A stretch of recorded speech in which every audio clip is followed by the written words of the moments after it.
د اسرائیل او حماس ترمنځ د اوربند شپږمه ورځ روانه ده او د بشري مرستو ډیره اندازه د غزې سیمې ته د استولو په حال کې ده. د ملګرو ملتونو د بشري چارو د همغږۍ دفتر اوچا پرون جمعه خبر ورکړی چې په دغه ورځ 309 په مرسته بار موټر د فلسطین سیمې ته داخل شوي دي. د ملګرو ملتونو د خوړو نړیوال پروګرام هم ویلي چې د اوربند له پیل راهیسې چې د جنورۍ په 19مه نیټه پیل شوی تر دې دمه 4800 د مرستو ستر موټر غزې ته ننوتلي دي.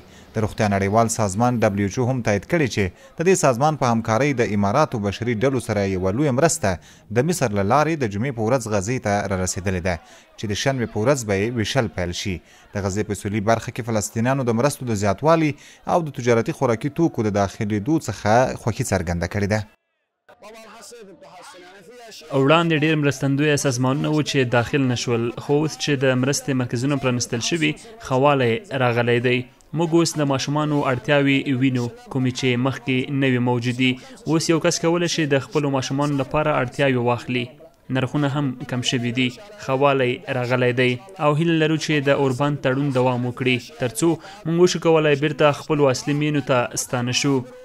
د اسرائیل او حماس ترمنځ د اوربند تړون د مصر، قطر او متحده ایالاتو له لوري په منځګړیتوب شوی چې د جنورۍ په 15مه نیټه اعلان شوی. یا تړون له 3 مرحلو څخه جوړ شوی ترڅو د دواړو خواو ترمنځ د تلپاتې اوربند لوري ته لار هواره کړي.